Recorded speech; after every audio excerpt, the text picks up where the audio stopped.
All the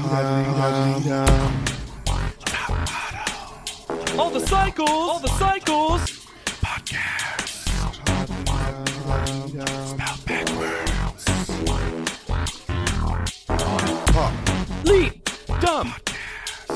Lead, dumb. Lead, dumb.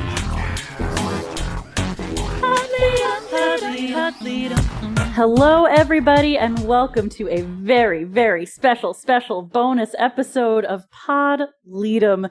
My name is Hannah Jane Ginsburg. I'm JW Crump. And I'm Lex Basile Price. And yes, that cadence did feel weird because we don't have any quotes today because it's what? A mailbag episode. Ding dong, mailman's here.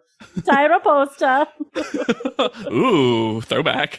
We put out the call and y'all answered. We got so many great emails and messages. I will preface this by saying that I did not have time to include all of them because y'all are so great and wonderful and thoughtful. There was just not time to have all of them in the mailbag, but we appreciate every message that gets sent our way. Doesn't mean you'll never hear your email necessarily, but there has to be a process, and that's just what happened. But we love you and all your messages. There were 31 semi-finalists, and 14 made it into the house. I personally flew them to the Pod LEDOM email. I discovered them in the box. We especially love those of you who are contributing at anchor.fm, like fan of the week, Nick G, who had a double Tyra 2 list this week. Nick G, doing the work, emailing, writing reviews, sending us money. We appreciate you so much. So I thought I'd take a minute just to read this newest 5-star review because it was so nice. So this is from Nick G. A guilty pleasure discussion about a guilty pleasure show. Sometimes you rewatch a show so many times, but it still feels like there are more layers to peel back, and another rewatch just doesn't scratch the itch. But Pod LEDOM, you are scratching that itch. ANTM is such an interesting part of pop culture and a fun bit of personal nostalgia. Like many people have said, it feels like I'm with a group of friends talking about a funny TV show that we all watched. Though sometimes I forget that when I react to a comment from the host, they can't hear me or respond to me. But I still laugh along like a stock photo woman enjoying her salad. The number of times I've wanted to say, it's a Tyra 2 list, when someone gives 2 examples and trying to prove a point. When it's hot out and someone reminds me to drink water, why don't they say it 3 times in a British accent? Will I ever be able to meet someone named Catherine without quietly humming that she's elegant and supreme? You all have brought me so many laughs in your recap of a wonderfully goofy show. I love re-listening to episodes of old cycles just to see what crazy antics Tyra and her crew were up to. All the best, Nick G. An incredible review. Thank you, Nick. Thank you so much, Nick. And thank you both for writing the review and sending us some money at anchor.fm. So be like Nick. Click that write us a clicksole. 5-star review. Click that clicksole. I love that it is so easy for us, I think, to rename things, to rebrand things, to get on board with what the newness is, but Anchor.fm is still what that is to us. I did it. I keep doing it instead of Spotify. It's not just you. Podcasters.podcast.com/show/ I haven't accepted it. I have not accepted our Lord Spotify for podcasters into my heart and mind. It's still Anchor.fm. It is analogous to Twitter becoming X. Yes. It's like having to refuse it 3 times before you are allowed to convert. Exactly like that. I also know what that meant. So click the clicksole and go to the link that's actually working. Do you not? I don't. To convert to Judaism. To convert to Judaism, you have to be turned away 3 times before we let you in. Yeah. Oh my gosh. You got to prove that you really want it. Mm-hmm. I hope that's how they word it in the church. Yeah, that's in the Torah. Yeah. Oh gosh. All right. I'm bringing We're so excited to get to your emails. Bringing us our first email. This is from Maisie, who has some reality TV crossovers to discuss. Ooh. Hey friends, is it weird to call y'all friends even though this is a purely one-way friendship? Probably, but I would just chalk it up to the hundreds of hours I've spent listening to Pod LEDOM. I've had a set of questions brewing and no one IRL to discuss it. Ooh. Firstly, What MTV's challenge competitor would you love to see on ANTM? Now I'm just gonna say I'm leaving the challenge questions to y'all because Sure. I have not watched the challenge in a really long time. Watched it in high school when it was mostly people just hooking up in hot tubs. Sure. So I don't have good information. And then let me say the opposite question because we can kind of discuss them together. Great. And then what ANTM contestant would you like to see on the challenge? So reversey. Okay. And then there's some other good ones, but we'll get to them in a sec. Now, there are plenty of people, I think. But I think this season of the Challenge USA, which is an offshoot of the challenge, Yeah. I forgot how fucking stunning Desi is from Survivor, but she is now a challenge alum. Ooh. We mentioned it about once per episode. We're just like, Desi is gorgeous. Just so pretty. If you want a fiercely real athletic body, I think Tori. But Absolutely. I think a top model to go on the challenge. I think honestly you could get I would honestly want someone like a Joni, who I feel like is going to be pretty good at games. Yeah. And do stuff like that. It is athletic. Absolutely. Throw I think the Jade problem on is yeah. I think there's a couple of ANTM contestants we can do for like drama and stuff, but the challenge takes a lot of athleticism, and our models are very weak-armed typically from what we've seen. Because the challenge that Hannah watched and the challenge as it is now are different. Coral from the challenge of yore could not compete on the hardest physical show on TV currently. Could not survive it. No, they were literally just mostly making out in hot tubs and then getting thrown into mud. Though I'll say this, we know that Will went to the Amazing Race. You do. And we know that his partner went on the challenge. So Will could easily, if he wanted to, but he doesn't. Will hates being in reality show competitions. Yeah, but I think he's honestly our most, like, some of the men from these guys and girl cycles, now we've only watched the two, so I don't have the full slate of potential people. But, you know, you could easily have, honestly, most of the guys on the challenge without too much problem, especially since we're so desperate to have the male contestants be buff and athletic and stuff. Yeah. Bring Kyle from the challenge and put him on ANTM. A nightmare. With that hair? With that the hair, the teeth, the tattoos, everything. Give me Kyle. And then next, what reality TV competition show would you love to see Tyra host? And what other competition reality host do you think could host ANTM? And then Maisie gives, I personally think Julie Chen Moonves would be hilarious on America's Next Top Model and would love to see Tyra host Survivor for the lulz. Julie so if we're Chen going camp, Moonves, it feels like Maisie wants camp. Yeah. Yes. Julie Chen Moonves ending everything with, remember, love each other on Top Model. I want Tyra to host a remake of Double Dare. And that's a great idea. She'd actually, I think, do well at it. She's got good Nickelodeon energy.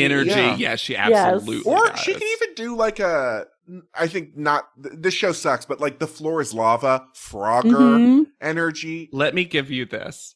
She hosts Deal or No Deal. And it's all but she's very critical of the models. She'd have half men and half women, but the $1 million would always be in the men's briefcase. And see, from our recent discovery that she's a successful house flipper, I'm like, get that lady on HGTV. Yeah. Honestly, that feels like it could also be very real because people are excited to see Tyra. She's a recognizable person that you know something's going to go down. Extreme home tie-over. Oh my God. Yes, do it. Or JW and I's secret show that we liked only the first half of it.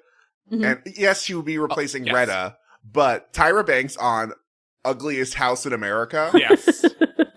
Retta was so good on that, though. I was so so bad. How about this? It's Tie-Over. It's Tyra with Ty Pennington. Ooh. And it's literally just called Tie-Over. Okay. Or honestly, let me write this they're down. competitive. Like, who flips better? Ty versus Ty. It's called Never Tied. Or the show always ends in a tie. That's fun. And if you want someone else to host ANTM, if we're going to do that. Rita Ora. Ashley Graham. Honestly, give me Padma. I was going to say. Oh, yeah. I would transport the entire, Top Chef judging panel on, an exchange program. Let Gil Simmons insult these women. I would love to see Tom Colicchio just be, so, nonplussed and weirded out by the entire thing. Gail's into it, though. Gail is into it. Yes. Gail gives some Paulina vibes sometimes. I wouldn't be surprised. Gail is one of my favorite judges on reality TV. Time. I love Gail. Time. I saw her walk by me like an angel walking to heaven on the streets of New York one time, and she is very tall. One of the most embarrassing things I ever did, I think, was that I was working at a fancy restaurant for its opening, and she came in to do a quick tour while we were setting up, and I waved to her before I could stop myself. And she waved back. She was very nice, but I was just like, what did I do? Why did I wave? We're not friends. Oh, she's only 5'8", but she's probably in heels. She seems like a constant heel wearer. Mm-hmm. And then, as a palate cleanse at the end, which ANTM judge would each of you choose as your partner on The Amazing Race? I would personally pick Twiggy. We wouldn't be very athletic, but watching her experience travel would be so delightful. He's not a judge, but I'm gonna say she is judge or also winner. Maisie gave us some different Johnny questions. Woojack is who I want to be on The Amazing Race with.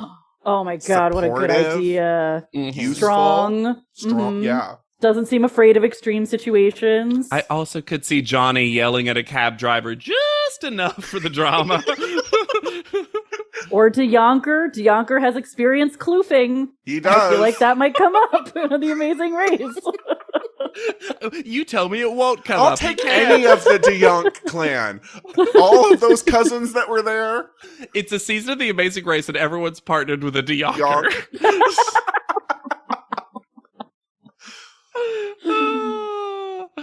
Thank you for reading this and getting me through so many bleak days. I re-listen to old episodes all the time because it makes me laugh. It makes me feel like the world is a little less heavy. Thank you so much, Maisie, for that wonderful discussion topics. So from Kimmy, who doesn't want us to sleep well. Hello, beautiful Pod LEDOM hosts. It is Kimmy Z again with a very important question. So far, out of all the cycles and photo shoots, which model's photo would be your sleep paralysis demon? For me, honestly, it would probably be Marvin in the photo shoot where they were all laying in the grass and he had red hair. I cringe just thinking about it, and the secondhand embarrassment I get from it is unbearable. Would love to know yours. Catch you all on Twitter, X, since this is the only thing I tweet about. I'm going to start it off hard. I'm going to start it off accurate. Ooh. Anne's cover girl is my sleep paralysis demon. I have to battle it nightly already. Kathy's, it wasn't a photo, but Kathy from the side of the bald photo shoot with her feeding tube out of the back of her head is mine. And for me, the only photo that still makes me go, huh, every time I see it, Carrie D winking. With that one black out eye. Yep. I love that that's one of your least favorite of all time. It's just this cornball little shot. And I love Carrie D. It's not like I have issues with the model. There's something about that face. Isn't she making like the A-OK circle too? Yes. While wobbling on that runway. All right, next we have from Kira, who has a bone to pick with the credits. Longtime listener, first time writing in. Yay. When I was originally watching Cycle 20, I had a conspiracy theory about who would win based on the opening credits. Corey had an extra appearance in the intro. In addition to the normal model moment with the Tyron, Corey also appeared again in the intro at the end. We had a cute moment of bonking his head on the chandelier. I was convinced that this extra moment meant Corey was going to be the winner, and I held on to hope right up until his elimination. I was so upset that he didn't win. I'm not sure if anyone else has appeared twice in an intro before, and it was so suspicious to me. Anyhow, love the pod. Y'all are so funny, and I love tuning in to listen every week. I'll say this. I know that it's not Lex's favorite. I find that moment so endearing, and I think it happened organically, and they were like, we have to put this in because not enough personalities are shining through in this Sure. intro. I think for me, it's not that the moment is bad. For me, it was that it was the combination of the way they treated him. Right. Yeah. And then to make him like a joke. Whereas really, I think it's like, this person has star quality. In my head, it's just he's in on this joke for some reason. Yeah. But I could see, like, I often try to predict. I love to go back and see what the winner in the theme song was, and if there were any clues that were any trails of breadcrumbs leading us to that winner. But I don't even remember her name. Who won last time? Jordan. Jordan's was the stupid mustache stick. Yeah. I also was like, Laura. Yeah. Laura won twice. No, I think blonde Laura won. I will brunette Laura won. I will say I think that last position on top model usually is like more personality. There's usually like it's either Tyra's favorite or personality gets put in that last spot. Yeah. I do think for a long time I remember there being theories that the first and the last people went far because it was like they kind of bookended the entire thing, so you didn't want someone who was like an early out to be in those positions. It's kind of like in opening credits, the main stars and the people who get paid highest are the first person and the last person in the credits. Traditionally. You mean like how Heather Locklear was a special guest star on Melrose Place for 9 and had seasons, the second highest number of appearances on the entire show? I love that. I love that it's just, you know, if you ever want to see a true back-breaking exercise in opening credits, 24 will have people as starring, co-starring, special guest star, and then they'll get bumped halfway through the season to something else. And I'm like, oh, those contracts are switching. Yeah. It's kind of amazing that it's that particular. The next one is from Kylie, who has a TV recommendation for us. Ooh. I'm a longtime listener of the pod, and I remembered that you guys had previously discussed the work of Anthony Zuiker, right? Zuiker? Zuiker. Yeah. I'm writing, because that last name is not spelled like how I would say that, but sure. Nope. Zuiker. I'm writing to ask if you guys ever watched his one-season competition reality series called Whodunit. I have. This sounds really familiar. The series was essentially a long-form murder mystery where the contestants would, quote, die when they were eliminated, acting out their deaths in increasingly campy ways. Oh, yeah. The show was incredible, with a cast of hilarious characters, some of whom remind me of iconic A&TM contestants. If you guys haven't watched it, the whole thing is on YouTube and only 10 episodes. Totally worth a free afternoon, and I think you'd love it. The series is camp gold, but I feel like it was ignored due to its out-there premise. I've seen this. It's great. I have never seen it, I don't think sounds I've seen really it. fun. I've heard it. Yeah, it sounds more fun than another show that sounded similar that I wish was better, which was Rat in the Kitchen. Yeah. Great name. Yeah, it was hosted. It's a fun idea. It was a fun idea. It was hosted by Natasha Leggero, and it was the idea that it was a cooking competition, but one person was being paid to sabotage the food. And so either the team won or the rat won. And then at the end, too, stress. They put down a cleaver to decide like their votes. They'd be like chopping people. It's funny. That show is my husband's nightmare. Yeah. Because his least favorite thing is food getting wasted or destroyed. Like watching that happen, he can't handle it. So this entire show would like send him into a spiral. There was one episode where there was a woman that everyone was certain was the rat because she was like a cruise cook who was terrible. Just kind of bad at cooking. But she was just bad at cooking. She just wasn't self-sabotage. Yes. But Whodunit is worth a watch, in my opinion, as well. The most fun thing is at the end, because it is just this big murder mystery. And one person, I believe, is the murderer as well. And at the end, they go into this private library where they have to speak out loud just while they're pacing what their thoughts are about who they think it is. And essentially, the person who's the furthest away from it is the person who dies. And the end of the episode is watching them, and usually a stunt performer, play out their death. And like the first episode it happens, it's kind of shocking because I think they get set on fire and then jump in a pool. And like, that's obviously a stunt performer for half of it, but you're just like, oh. That is fascinating. I feel like Whodunit probably paved the way a little bit for Traitors. Yeah. It's definitely in the same vein. It's really, really fun. And that's why when people are like, oh, I love the deaths on Dracula, I'm like, who done it? Technically did that first. Not taking anything away from them. I'm just saying, no art's new. Anywho. From Elena, who has some art to share. Speaking of art. I'm no good at writing emails, and I've never written to a podcast, ever. And yet somehow here I am, busting out the defunct Hotmail address I made in elementary school by portmanteauing my nickname at the time with the name of my friend's dog. So, this is kind of specific email, but I feel like I couldn't send it without at least a little compliment towards you guys. I came across Podleadum late in 2021 when Zoom University was driving me insane, and at the time, I had only seen the guy and girl cycles live as a tween. Wild. Oh god, I feel so old. I was too young to have caught the earlier, more iconic cycles, and I didn't speak enough English in the 2000s to catch up with them online. I'm Latin American. But I had always had a notion of Top Model as something I could enjoy. So as kind of a pandemic project, I decided to pick a cycle at random to listen to on your show and watch the episodes online. I chose Cycle 10. Oh no! Oh, we're sorry. Big mistake, lots of cursed energy, and as a newly minted cat stan, I couldn't believe you guys preferred Double E Amy. She was a good model! But as I skipped around on cycles over the course of a little more than a year, now my curiosity about Top Model developed into a real love for it, and then into a genuine interest in high fashion and in the politics, economics, and labor practices of the modeling industry. Cool. Yeah. I had entertained the idea of sending you guys an email about Phil's Vogue Italia cover before, but I never gave it any serious thought until this week when I was reading a book about Issei Miyake, and I realized I was reading it in part thanks to you. And then I've included the photo in the doc. My god. For JW and Lex, because Phil's Vogue Italia cover is literally him as a blur in the background of someone else's shot. He looks like a PA that got caught in the shot. Oh my gosh.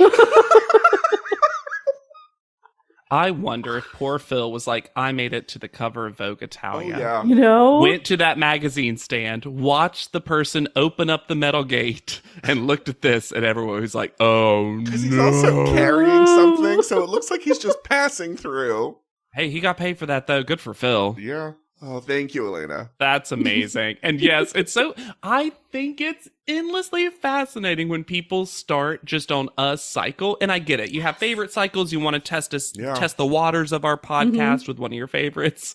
But yeah, that is so funny I feel bad that you started with Cycle 10. Admittedly, our worst season of podcasting. Thanks for sticking with us. Yeah. I do love just a mention of Double E Amy. Double E Amy is one of our best nicknames we ever came up with. I will say Cycle 10 was there for nicknames. Yes, Double E Amy, definitely Claire Human Hannah. Come on. Definitely Human Hannah also. And Claire Me, yeah. Claire Me is also. So this next message is from Riley, who did the work. I'm so excited about this. Hi, I was recently interested in figuring out what name was the most common of all ANTM contestants. Oh my god. So I figured I would share my stats. Rules I followed.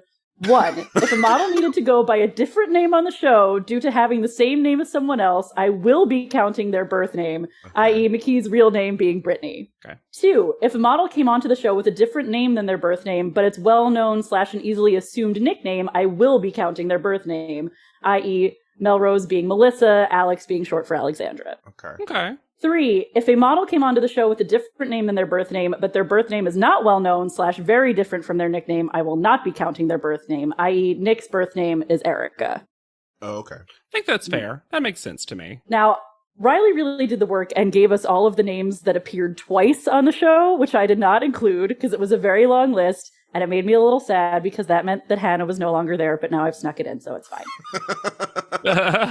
So Top Model has had 3 Cassandras, 3 Heathers, 3 Kimberlys, only 3 Lauras. Which is shocking because I feel like they're all big deals. They all went really far. Yeah. 3 Lorens, which includes London and Lauren Bree. Right. 3 Lisas, 3 Tatianas. Now we get to the 4s. 4 Biancas, 4 Ebonies. I'm going to pause you right there. It feels like Ebony should have been 18. I feel like we have so many Ebonies on this show. Every Ebony that's in the world on Top Model. Then we get to the fives. 5 Courtneys, which I did not predict. What? Courtney? 5 Nicoles. And then our top 3 most used names on Top Model. Wow. 7 Ashleys, 8 Sarahs, and 9 Brittany's. I am shocked. Especially because of the Cycle 11 Brittany triplet. Now, I will say that Sarah in some ways feels like the true winner because they all went by Sarah on the show. Yeah. Whereas a couple of the Brittany's did not go by Brittany when they were on the show. Sarah's our top model name. Mm-hmm. Yeah, for sure. Also, I'll say this, Ashley's, I agree with them, but also that includes Ray, Asmarie, and Cycle 18 Kyle, who... I'm surprised Kyle's not up there. Wasn't there 2 Kyles? Oh, 2 I feel Kyles. like we think there's more Kyles than there are. Because they smile for miles. Yeah. So, yes. I did look at these because you sent this to me because it was math and you knew I'd love it. And I do love that, like, when you include the 2 Chris's on there because of the cycle with 2 Chris's. So Brittany is the overall most common name of the final contestants, but here's some other fun stats from Riley. Brittany and Ashley tied for having the most models with the same name on a singular cycle. There were 3 Brittany's in Cycle 11 and 3 Ashleys in Cycle 18. Mm. Even though it's the second most common name, there have never been 2 Sarahs on one cycle. That is shocking. wild. There can only ever be one Sarah. It's like the fucking Highlander. Yep. And then finally, the name Ashley is the only name that showed up more than once in multiple cycles, meaning it was also the name that needed to be switched the most. A total of 3 Ashleys, as we said, needed to go by different names during their time on the show. So, first of all, Riley, amazing. Yes. Incredible work. A+. This is when we got this email, I was floored. Also, Lex, could you do me a favor as my co-host and friend? Mm-hmm. Could you say it's like Highlander again for me? It's like Highlander. You mean like Thailander? No. No. I can't believe I was part of that without full consent. I couldn't have known. This is incredible, Riley. That's so fun and interesting, especially because it's one of those things that the show is known for, changing names, having contestants across multiple cycles with the same name, but I've never seen this put into this kind of data before. I love and it's truly fascinating. I want to ask, and I don't know if you know this, and Riley, if you're listening, maybe this, because I'm thinking to myself, if we include 3s, since we had 2 Chris's and we had a Chris. I know she went by Kristen though. No, like but originally, there was also well, there were Chris and Tara. There were separate categories for Chris, Christina's, and Kristen. And her original name was Christian, so maybe that was under that. Yeah. I think honorable mention to the Chris's of the world. Yes. Oh, that's amazing. All right, next one. We got some more math coming your way. It's a math section, y'all. It's Lex's least favorite thing. But it's your favorite thing. It's when someone else does the math for you. Yes, true. From Aaron, who is a detective and a mathematician. Like JW, I love a good chart. When I watched the comeback episode for this cycle, I was filled with, we're talking about the previous cycle we podcast on, cycle 20. I was filled with a sense that shenanigans were afoot. Ooh, I love shenanigans. I thought it highly suspicious that the show did not want us to see the scores for the other eliminated girls.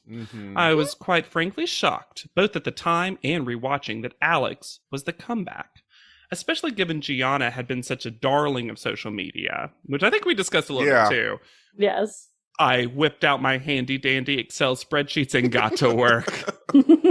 Starting the conversation, complicating this analysis, is that we can never know what the score of the eliminated model's photo was. But I've recorded what the social media score of each contestant was on all the shoots they were still in the competition for. See my chart. We provided the chart that we're both looking at right now, which includes the photo shoots. I also want to say, I think this is funny, because Aaron very, nicknamed all the photo shoots, and they're wedding, sexy, trailer park, commercial, nails, paint, field. And that is so accurate. It's a very Podleadum wet, that one season where we couldn't figure out what the photo was. Now, for that top model math. At the time of her elimination, Alex had a 7.8. At the time of Alex's elimination, Gianna would have had the higher average, 8.2. And apparently, By the time the comeback rolls around, Alex's average had decreased to 7.0. Gianna, at the time of her elimination, had a 7.33, still higher. If we take the show at face value, that means she would have to get a score low enough on the field photo shoot, the one unknown in her score, to bring her 7.3 down to a 7.0. Quickly plugging in the numbers, you would find that a score of 5 on the field shoot would bring her down to exactly a 7.0, meaning we're supposed to believe that Gianna, who never scored below a 7.3 until the paint shoot, got below a 5 in the field shoot. This wording is everything. Like, I feel like I'm watching a summation this is a court of drama. A big case. Yes. Yeah. Her photo, in my opinion, is fine. Her face is stunning as always. Her body is kind of blah, but whatever. I just find it extremely hard to believe, personally, that Alex is the true comeback girl. I don't know why the show would do this, as I cannot think of a motive for this, but I do believe Tyra's brain, which can cook up such sentences as, "We have had many interesting people who do not have homes, and you are one of them," could find a bananas reason to justify messing with the scores this season. And on a larger scale, I think there has to be some shenanigans with the scores that season. It defies statistical theory. Yes, to have thousands of random people voting and not have scores look more like what we saw in Psycho 19 drifting towards the middle. Yes. And sorry, I'm too heated. And yet, this season, we're stunned by the high scores. Those like 9.2s for Jordan sometimes. And here, where the final column of my chart comes in.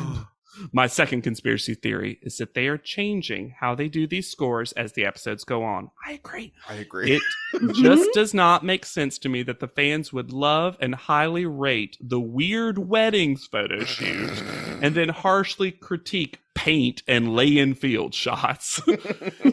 Even if you added in the men's scores, there is, I think, a noticeable drop in how high anyone is scoring as the episode goes on. If you made it through these ramblings, and they're not ramblings, they're exact science, I would love your thoughts on this theory. I may be wine drunk at the end of a stressful month, but you know what they say about vino veritas. Anyway, thank you for your continued excellent work recapping the show that pays no rent and yet lives in such a large part of my brain. First of all, Aaron, what a wordsmith. It's very clear, even though it's very complicated. Yes! Very mathy. Yes. I was able to follow it, even though and as someone who has had to do a lot of statistical papers and was once credited as being the only one who was fun about it. This is kind of fascinating because it's also interesting to me. Let's say the theory that they somehow just changed things to make Alex the comeback because for some reason they wanted Alex back. Why? Because you already knew that she had illness in the family and she might not stay. And then she ended up coming back for one episode and being eliminated outside a panel. What a waste. Yeah. I think you're spot on, though. Oh, yeah. I think here's my new conspiracy theory. Mailbag conspiracy theory. I think they were going to do their normal, just one person comes back, which wasn't normal yet. But you know what I mean? Like they'd only done it on the college, but one person comes back and it was a woman. And Tyra so desperately wanted a man to come back to have a chance of a man winning that they're like, both will come back. And also maybe it's not Gianna because she might win, you know? Yeah. Well, we also pointed out that Tyra had a weird thing against Gianna. True. Also true. Yeah. From Paul, who was there at the time and has the receipts. Hi, gang. Wanted to send a quick email about Cycle 20 and wanted to ask if y'all knew that the cycle was spoiled online before the season aired via this BuzzFeed article. Womp. Provides the link. Since it's a few years old, I think the links and images are all expired or removed, but the text is still there. Basically, what happened was, during the fan voting, someone was able to look at the data of each photo and see that some of the photos were taken at different times of day or different days entirely to the other photos, and they were able to deduce who was eliminated each week. It was very fascinating to see it all turn out to be correct at the time. I don't recall the same spoilers happening for the next cycle, though, so maybe the CW found a way to get rid of the metadata or something. Also, I wanted to mention that I was so lucky and blessed to be picked as one of the fans for Cycle 20's comments on the photos, which was for an incredible moment for me as a superfan. For Clea and Marvin's photo with, Alessandra Ambrosio, I commented something dumb like, Tyra, you need to whip these models into shape. Oh no! And it actually got used in the episode. I was ecstatic at the time and still think how hilarious it is that one of my comments got picked. I knew I had to write something dumb and soundbitey to be chosen, and it actually worked. I've attached a screenshot here showing the moment, and that screenshot was my Facebook cover photo for a long while after. Also, as a side note, when we were voting on the picks, they were not GIFs or Flixels. It was just static images, so that's something to know. Of course. We've heard this rumor. Yeah. About this metadata, people could figure it out. And that is just so perfectly America's Next Top Model to me. Nope. Although the funniest thing about the text of that BuzzFeed article that's still up is that they predicted that Marvin would be the winner. Oh my God. So the one thing they got wrong. Because I guess at the end, they don't know the stuff for Jordan and Marvin. That's actually really funny. I'll say this. This is now, I think, the third, maybe the fourth one of our listeners who had one of their comments make it to the show. And no matter what it is, that's cool. It is cool. It is. I love that our listeners are fans. Yes. And they made the system work for them. Now, because we gave Paul some shit for that comment on the episode. We sure did. I can see how at the time it felt innocent. Yeah, but also that you were like, I'm going to be provocative and get my comment on the show. It is probably why your comment got picked. I wouldn't have. The wording was not great. I stand by it. But thank you. But the planning was perfect. Yes. Our next message is from Fisher, who is excited about the future. Ooh. Hey, LEDOM Pod. I've been listening for about a year now, and I've worked my way chronologically almost to being caught up. I'm on cycle 19 as of writing this, and you guys are just starting cycle 20. So close. I just wanted to say that since Hulu recently added cycle 23, I've been watching it, as before it was kept tauntingly out of reach. Every time I get to a photo shoot's results or a bit of drama, I find myself wondering what you guys will say later. This is all to say I cannot wait for you guys to get to the return to model basics that is cycle 23 minus Tyra. P.S. I am somewhat proud to say I own a copy of Model Land I found at half-price books. I feel like you guys will appreciate that fact more than the people I know in real life. It's cool to have a physical copy of it because those are hard to find now. Especially when you're only paying half price for it. Yeah. I also, y'all, there have been times where I've thought, should we record cycle 23? We're so nervous.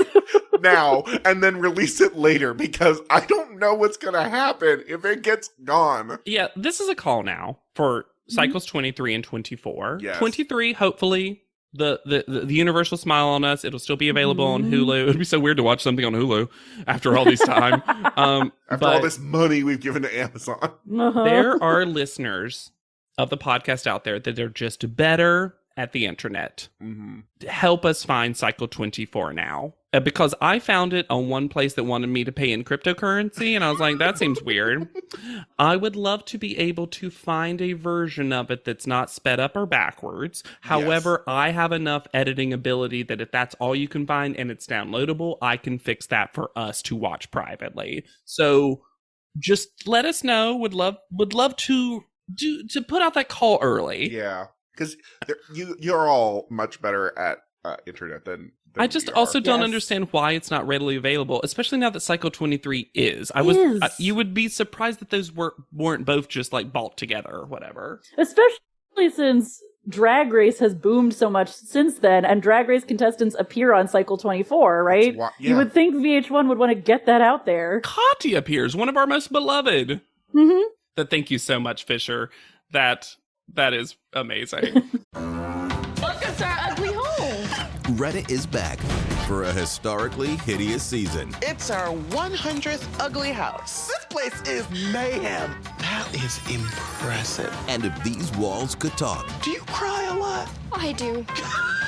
They'd have a lot to say. What in God's name is this pit? Don't get too close. No, if you see the show, I'm scared of cat. Ugliest House in America season premiere Wednesday at 8 on HGTV.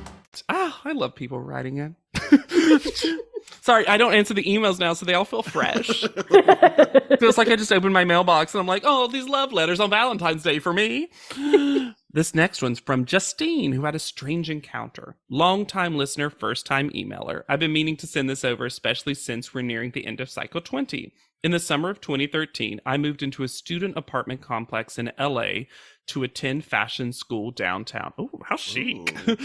Love your life, Justine. The apartment complex was brand new and full of 18 to 20-something-year-olds. This is Melrose Place. Mostly attended the same fashion school at USC.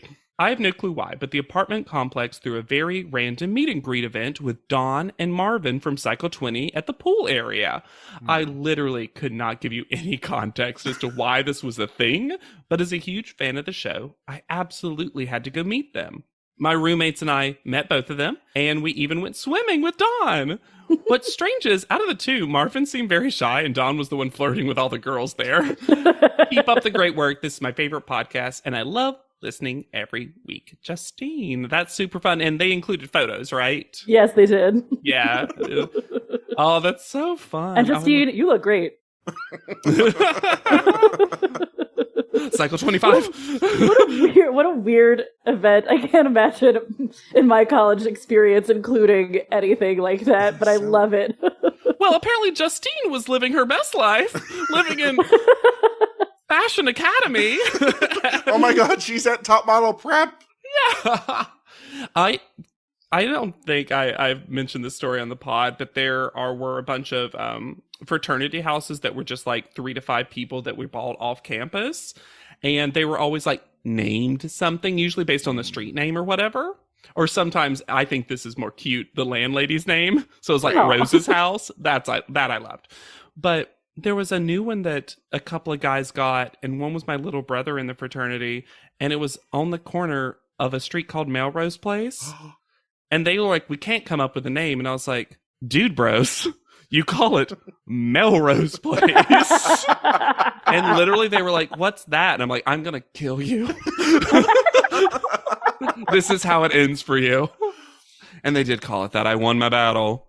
From Megan, who is almost a completionist. First off, I want to send y'all a huge congratulations for reaching 1 million plays. Thank you. Podleadum deserves all the flowers, and I'm excited that my favorite podcast achieved such a cool milestone. I've been a listener and a sponsor for about 2 years now, and I look forward to every single episode. Thank you for all the laughs, and I can't wait to see how the pod continues to grow.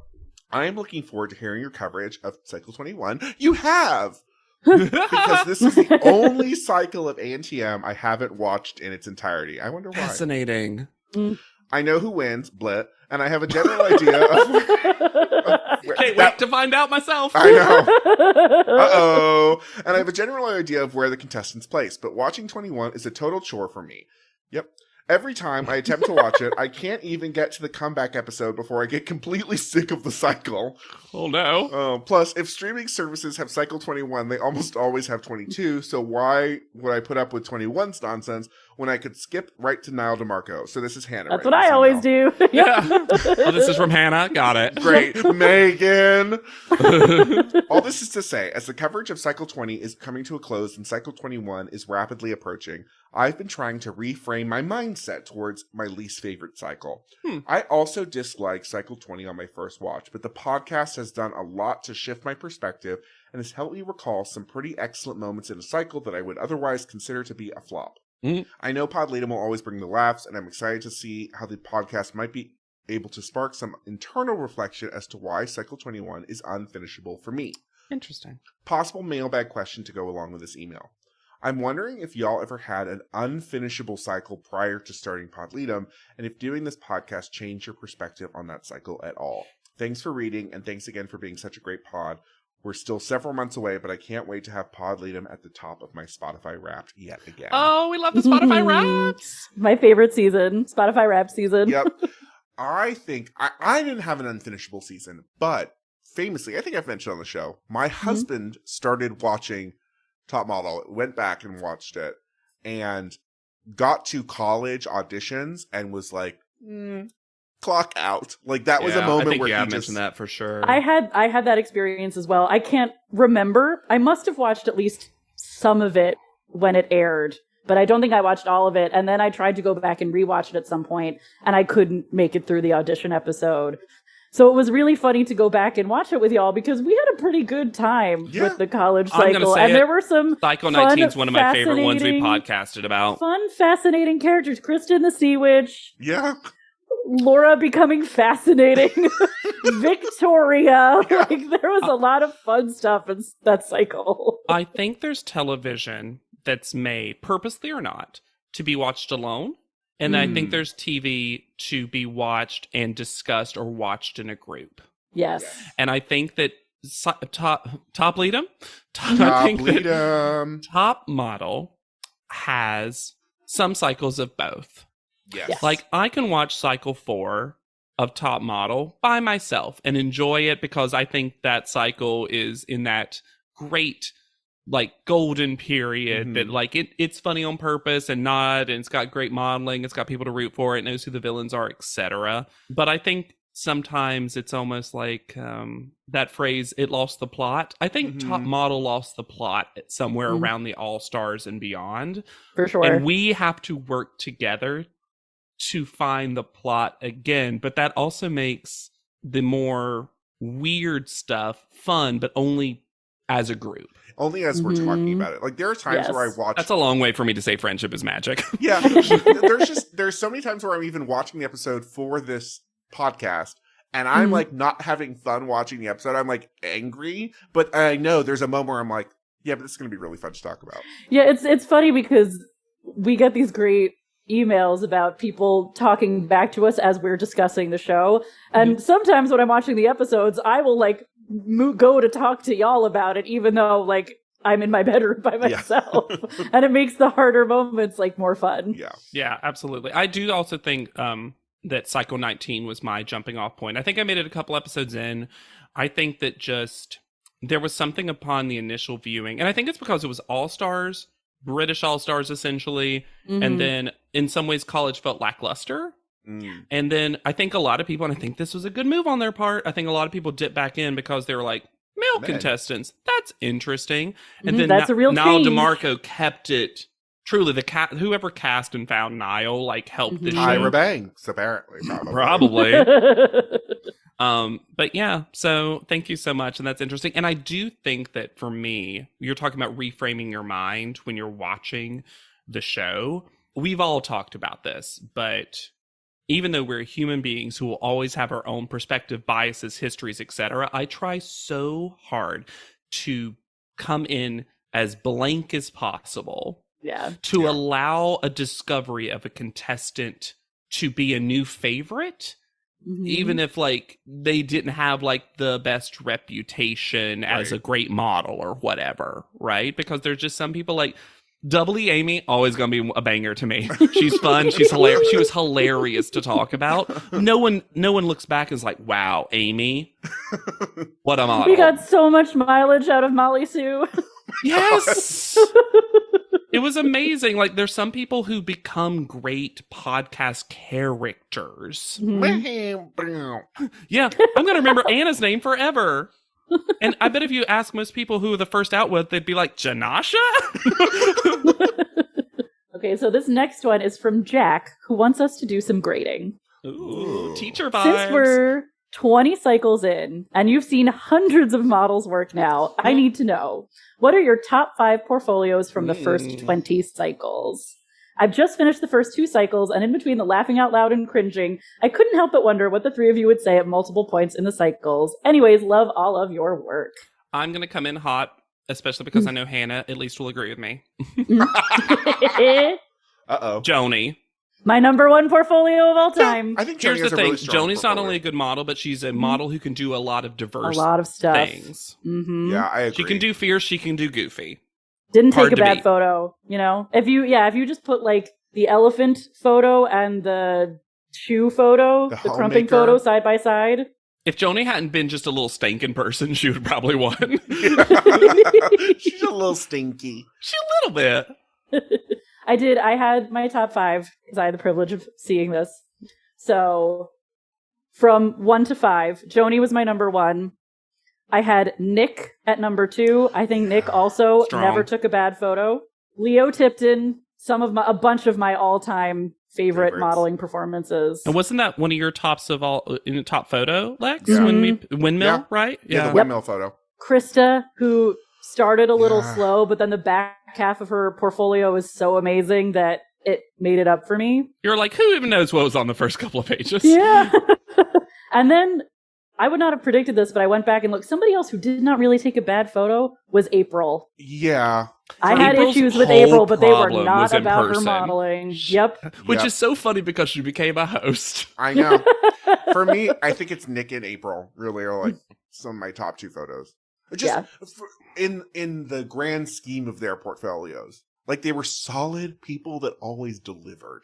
Mm-hmm. And like a lot of the time, the worst thing you could say about a photo is like it might not be as memorable, Yes. but yeah. Yeah, absolutely. I mean, if I just remove the cover girl photo, I think Anne would be up there. There was a reason she got so many first call outs. Very true. That cover Yes. photo though.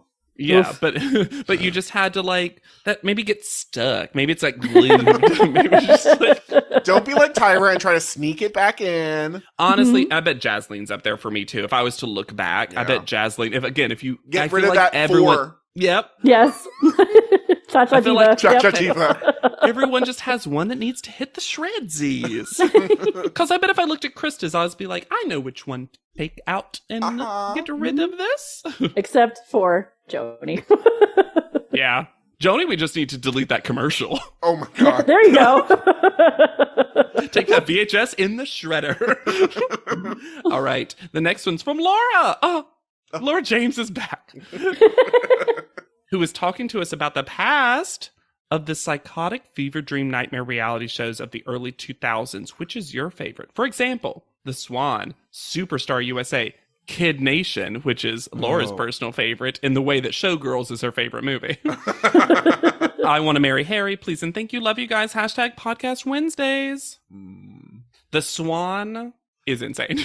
It is Now, let me insane. say this. I don't know if I've mentioned this on the show. Sorry, I'll just stop my hands. I know that's making noise. Have either of you watched Bridalplasty? No, but you've talked to me about it. I feel like I've watched it. Bridalplasty, I'm going to do a pitch for it right now. You can only buy it on Apple iTunes, so you have to pay for it. So if you're going to get into the Bridalplasty fandom, you have to start. And I'm going to give a shout out to Tom and Kix of the Dumpster Dive podcast, because Kix brought this to my attention and she was right. So it's a show where it's brides-to-be who are on the show to compete in dumb challenges. And if you win, you get a plastic surgery of your choice. Not a plastic surgery to be taken at the end, a plastic surgery that you are immediately going to get. Woohoo! Then you're immune, finger quotes, from the next challenge because you physically can't compete. And they then always wheel in the person, whether it's necessary or not, on a wheelchair to symbolize the immunity. So even when they get teeth whitening, they wheel them in on a wheelchair. And then to eliminate, it's a voting system. So the people who are in the bottom of the challenge get voted by the other brides, and they're at a reception area, and the brides walk to the table of the wedding they would want to attend. And it has, I wish I remembered her name, but it has one of the great all-time reality TV show villains. I mean, this bride came to be a villain, was a villain, but was so objectively good at stuff that you were like, well... Wasn't there a person that's like, I want to go home because I got all the plastic surgery I Yeah. wanted? That was my question. Like, what if you win too much and you need to like keep coming up with surgeries? There was one who won like 2 or 3, and she was on the teeth whitening phase basically, and she was like, I could leave. Because the thing is, at the end, you get the rest of the plastic surgeries you want and then just dream wedding, but she was rich. So she was like, it was amazing. Wild. A show, 2000s. Two MTV shows I'll remind the youths about. Yeah. One was Room Raiders, which Yeah, there always like to point out cum stains. Always. That black light. Loved it. Ugh. And the other one, I'm pretty sure, yes, the other one was called Parental Control. Parental Hell. Control was the Yes. most fucked up show. This show was incredibly fucked up and would never get off the ground. It shouldn't have got off the ground then, but it really wouldn't now. I'm shocked it happened then. But parental control was you went on a date with the opposite sex parent, and then they basically were like, does my child want to fuck? That was Date My Mom. Oh, you're right. Sorry. Parental control was even worse. It was worse. Because You're right. it was the parents who disapproved of the relationship. Yes. And then both mom and dad would each get to pick one prospective suitor or suitress to go on a date with their kids. But the dads were always nasty. The dads were always like, I want to fuck her, so you get to fuck my son. Always. So disgusting. And then my favorite was and the thing was, there were no heroes on this show because the kids and their current partners were also always awful. But I love when they picked the current partner and then would just like make out in front of their parents. It was so gross.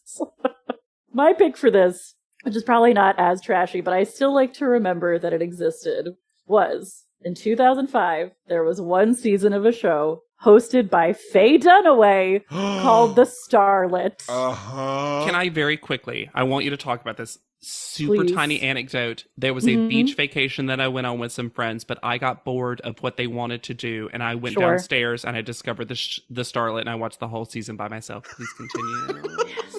Yeah, Faye Dunaway and Vivica A. Fox on this judging panel. 10 young wannabe actresses lived together in a home formerly owned by Marilyn Monroe while competing in a series of acting challenges for the chance to win a role on One Tree Hill and a management contract. Those were the two prizes. Barely anything. And the number one episode that sticks out in my mind, I was not a person who was into Friends when I was growing up. Just wasn't my show. Still isn't my favorite, but whatever. But for one of the challenges, they had to recreate a scene from Friends. And it made me realize how good the actresses on Friends were at their jobs, because these actresses could not wring one single solitary laugh out of this scene.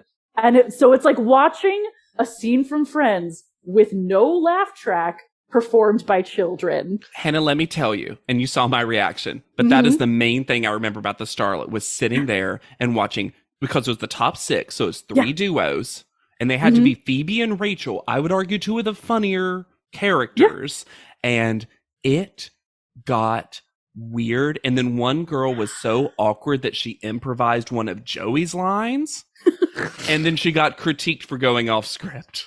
This is common. People don't realize that sitcom acting is very specific and very nuanced and hard. Yep. To actually be a good sitcom actor. To me, it's closer to theater, because you are usually doing it in front of a live audience, and it's usually like a 3/4 set. But the timing and it's, is so much specific. about timing. Yeah.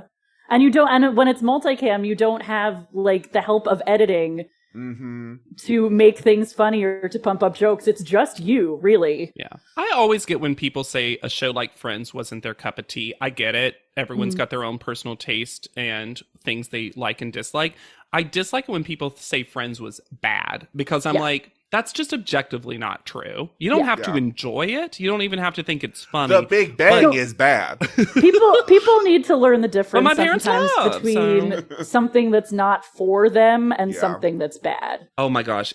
I used to be that person many years ago who, if something wasn't for me, I just thought it was bad. And now I'm like, no, it's just not for me. I'll let other people enjoy their bad thing. And that's called gruff. Groff. I would absolutely rewatch The Starlet if it were available. At least that one episode. Oh, we gotta find that now. From Penny on the Discord. Yes, because we have suggestion box on the Discord. There were several prompts. Some of them are full episodes, so they did not make it into this mailbag. That's great, though. I didn't even realize Discord. Oh, yeah. Can you guys please rank all the title sequences / songs? So, cycle 1 through 9, cycle 10 through 13, 14 through 16, 17, 18, College Boys. Okay. So I'll say that to me, the most iconic one is the one that has the sequence of winners at the top. And I think this is Fresh personality. Yeah, it's like 7 through Winking 9, Joanna. actually. It is 7 through 9, It's yes. 7 through Yeah, 9. Penny put 1 through 9 together, but I'm going to say 7 through 9 has a slightly different thing because it's got the verse to, it's time to work it. It's like mumbly nothing, but Yeah. real. And I love that. I love seeing the winners. Fun. And then I love that it was just this like wind-blown turn with all of them Yeah. basically wearing the same thing. I love classic. Mhm. I think worse, college. Because it Yeah. was nothing Oh, and they couldn't yeah, even college show Maria and British, messed it up. College and British Invasion. Those two. Those were the... I just hate the way it sounds so much. Yes, I hate the song. I love the camp of cake. Sure. It made more sense in All Stars when they were Yes. fighting over a crown. Yes. And then I love that they just redid it because Tyra didn't want to refilm it, and British, they were fighting over a scepter now. Yeah. No, yeah. Yeah. You guys really hated that one, and I think that one rocks hard. I hate the way it's... I'm not saying the imagery, I'm saying the song. Oh, the song was hot. I liked it. How do y'all feel about the ones that were laser mirrors? See, Because my I think those favorite are is kind of cool. actually, as far as just the theme song itself, 10 through 13 is my favorite. Because you get a little more of the song, and that's when Tyra does like the hair and the The walk. hair thing, yeah. I think 10, despite it not being the best cycle, has a really good opening credit sequence. I think so. But the worst is 12 when it's no movement and it's just Oh, it's photos so of them in those weird. weird paper dresses. I'll never get over that Talia got one photo that they put the same photo up like 4 or 5 times for her opening credits. my I'd be God. pissed. College was too short. I do remember us talking about how because of Maria. There was no names either. Yeah. Everyone looked the same and there were no names. I'm sorry. You gotta have names. You do. Even if it's super quick. Because I honestly thought, I know this is another thing we disagreed a little bit on. I thought the imagery of the first guys versus girls cycle and the pacing and whatever. I don't need where the boys at. Obviously, No, we get make rid fun of of it all that. the time. Yeah, and I but hate the stutter sounds that they added. Yes. That's just something that sends shivers up my spine. I don't I like think it. the But aesthetic the of the imagery look. and the aesthetic I liked. I even Sure. liked Tyra's thing with that long ponytail and her coming out and like the dumb glasses. It was just like the right dumbness to me. I do want to shout out the addition of all the ladies from 14 to 16. Maybe just because I have so much affection for JW's all the cycles. Oh, the psycho. But I love it. Ooh. The hype man intro. Our invisible, mysterious hype man. Weirdly, that's the one that a lot of international Next Top models They used use. as like the Yeah. guideline. But yeah, it's hard to top Theo. Top Model always had a good theme song. Like, always. I appreciated the Top Model updated it. Yes. Yeah. I appreciated Also that they very true. tried some new stuff. I also love a show with intro credits. I hate when Big Bring 'em back. Brother decides that we don't need it. I hate it. I'm going to say this. The Challenge Cutthroat Oh, was yeah. the best opening credit sequence ever. And if you don't remember it, it's 3 teams that season, and they all arrive in cool planes and stuff. It's like stars Oh, yeah. coming out to fight against each other. And as the season went They got on, rid of them. they got rid of the people who were eliminated. So the people there Ooh. got slightly longer parts to their credit. And that's what all reality TV should do.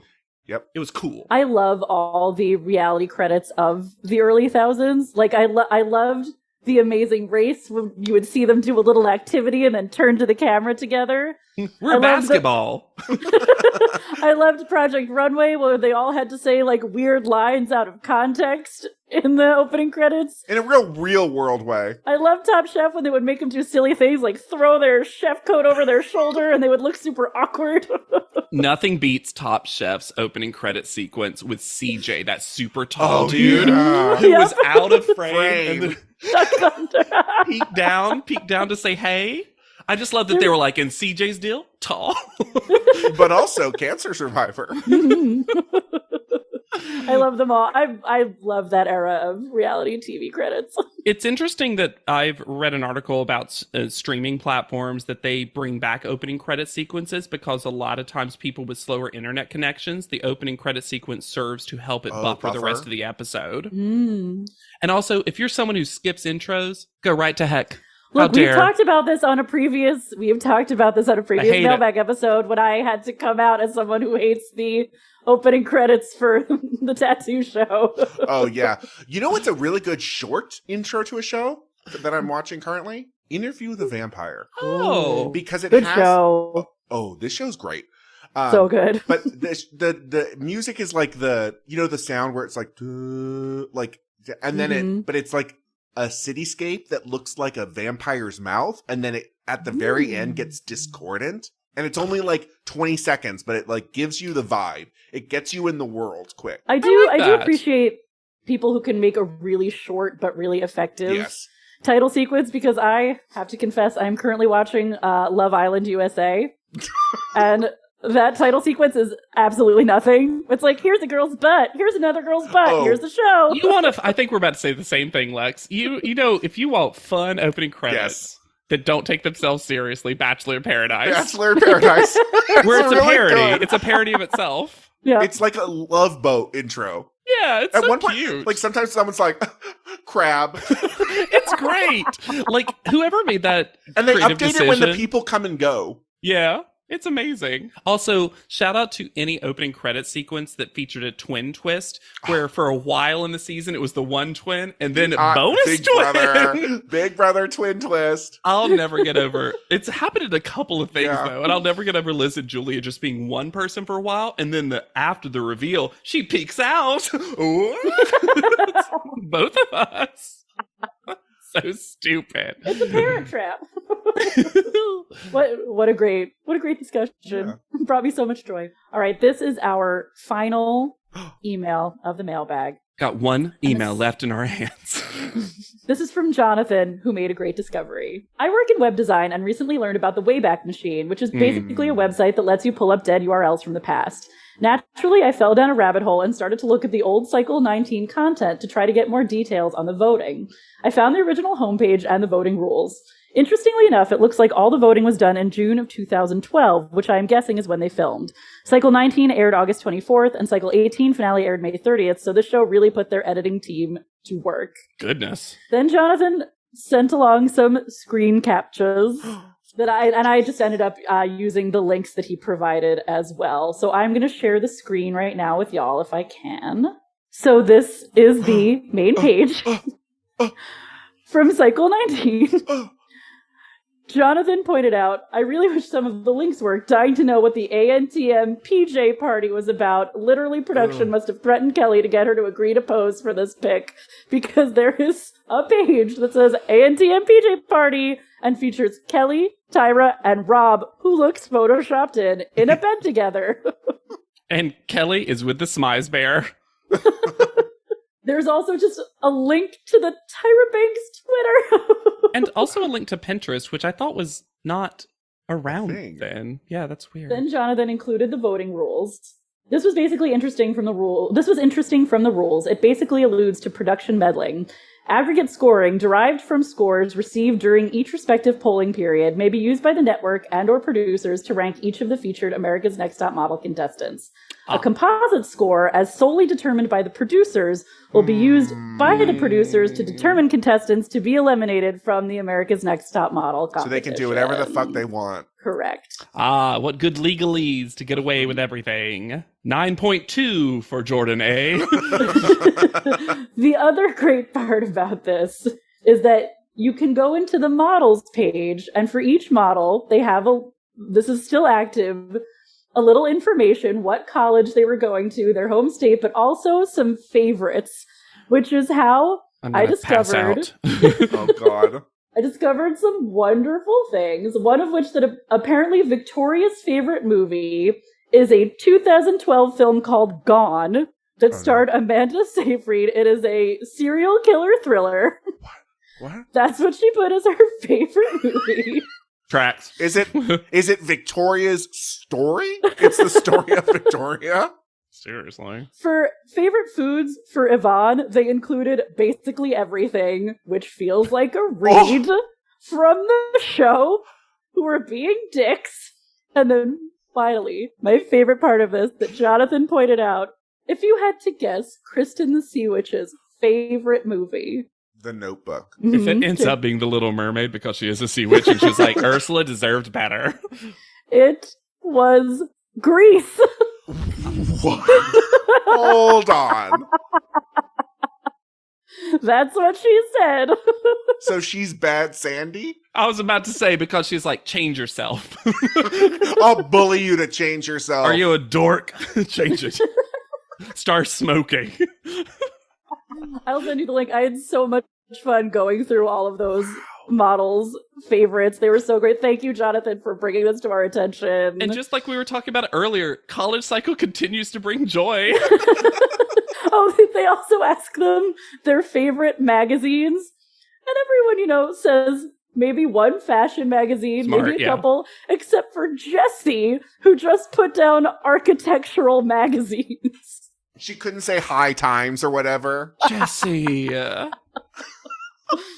So great. Thank you so much for bringing this to our attention, Jonathan. It was so delightful. I love how many of the folks in this particular mailbag episode really did some detective work. We so appreciate all of the time and detail you put into all of these messages. Yeah, that's one thing I've really loved about Pod LEDOM and the LEDOM Pod as we have grown the show. I think the best art creates some sort of community, and this is very high-minded, but I love that y'all feel like you want to contribute to the podcast by doing those kind of things. And I also know the joy of thinking I'm the only person that cares about a thing. Yeah. And then being like, no. Lex, Hannah, and JW will also care about this. See, because so many other podcasts that do mailbag episodes, they're simply like, we love you, you're the best, blah, blah, blah. I like hearing And don't get that. me wrong, never gets old. Yeah. No, I love hearing that. Please do that. I need it. But I love all these weird holes that you fall down and then share with us. It's great. Amazing. Mm-hmm. And all your questions and hypothetical, hosting things, great. It's all great. So much fun. It's also fun for us. We've talked about this before. These mailbags sometimes feel like a creative reset because, Top Model, for better or worse, follows a very specific pattern, a very specific order. And sometimes I almost feel mechanical in my note taking of I know this is about to happen, so I'm going to take a note about this, and this is the thing I'll do. And so these are very oh man, I really love not knowing these beforehand, Hannah. Thank you for taking over the emails. I was like, oh, my brain gets to improvise anything. You get to find a little bit more about us. And we get to find out about you. I support brides getting plastic surgery. Fix it. And if you support us, you can email us, as so many of you did, at podledom@gmail.com. You can reach out on Instagram. We do still check Twitter, X occasionally. So we'll see it once eventually. a week check-in now. For sure. I also figured out how to make TikTok kind of videos. That's right. Got that vertical video. Got coming. that 9x16. Depending on how I'm feeling someday, you might get some old videos put back into that thing. So, share us around. We're a podcast. Our episodes will still be listened to. And I love that there's a Discord suggestion box. I truly didn't know that existed. Both for the Discord itself and for us. So it was great to go there and see. Honestly, there are some topics in there that would be full bonus episodes. So one day, You can also send us some physical mail. If you're old school, if you like tangible prizes, you can send those to our P.O. box. Yeah, absolutely. And things like the Mad Libs that were sent to us and things like that. That's the magazine, the Butt magazine or whatever it was. Oh, yes. Absolutely. Handmade cards. Not handmade cards. We've gotten so many wonderful handmade cards. You can find me anywhere at Yet Charming. I'm on Instagram at Hannah Jean Ginsburg. I'm on TikTok at JW Crump. Okay.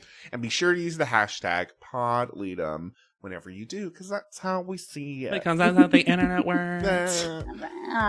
So for PodLEDOM, I have been Lex Basile Price. I'll be Hannah Jane Ginsburg. And I'm JW Crump. And we'll see you on top. PodLEDOM is not endorsed by America's Next Top Model, Tyra Banks, 10x10 Entertainment, or any of their subsidiaries. It is intended for entertainment and informational purposes only. America's Next Top Model and all names, pictures, and audio clips are registered trademarks and copyrights of their respective trademark and copyright holders.